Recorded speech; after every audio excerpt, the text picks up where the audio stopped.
Atmosphère chargée de concentration dans cette salle, en forme de demi-cercle dans l'après-midi de ce mercredi 19 juin 2024. La représentation nationale de nouveau réunie en séance plénière dans l'hémicycle pour l'examen de plusieurs projets de loi, parmi lesquels se trouve la Convention sur le statut du fleuve Mono et la création de l'autorité du bassin.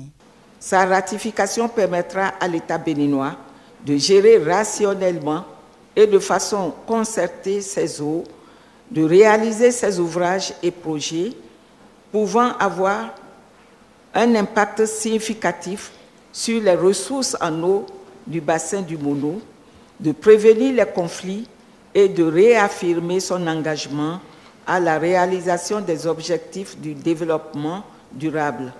Après avoir mentionné la vision du gouvernement qui est de promouvoir une gestion durable des ressources hydriques du fleuve que le Bénin partage avec le Togo, les députés au cours des discussions ont émis des réserves, même s'il y a des avantages économiques et sociaux à relever de cette ratification. L'idée de la mise en valeur du bassin du fleuve Mono n'est pas la première dans notre sous-région.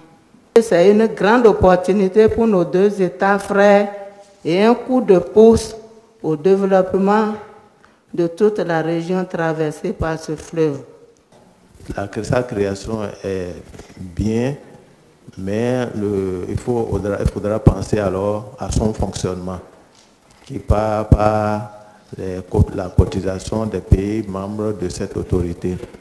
Je voudrais encourager le gouvernement à penser à la création de l'autorité du fleuve Ouémé. À toutes ces questions, le garde des Sceaux, venu défendre le projet de loi, tente d'apporter des éléments de réponse. Je dois juste observer que le Bénin ajoute ses cotisations et ses contributions et que nous n'avons donc absolument rien à nous reprocher par rapport à nos engagements en ce sens-là. Et donc ici, il est essentiellement question donc de la ratification d'un test qui est mis en application depuis 2014 pour nous permettre d'exercer toutes les attributions et d'en tirer tout le profit qui est prévu au titre des tests qui sont prévus.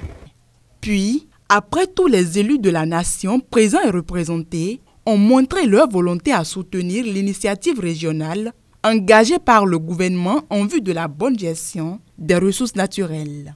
Au cours de cette même séance plénière, le Parlement a pris acte de la ratification de la Constitution de la Commission africaine de l'aviation civile de 2009.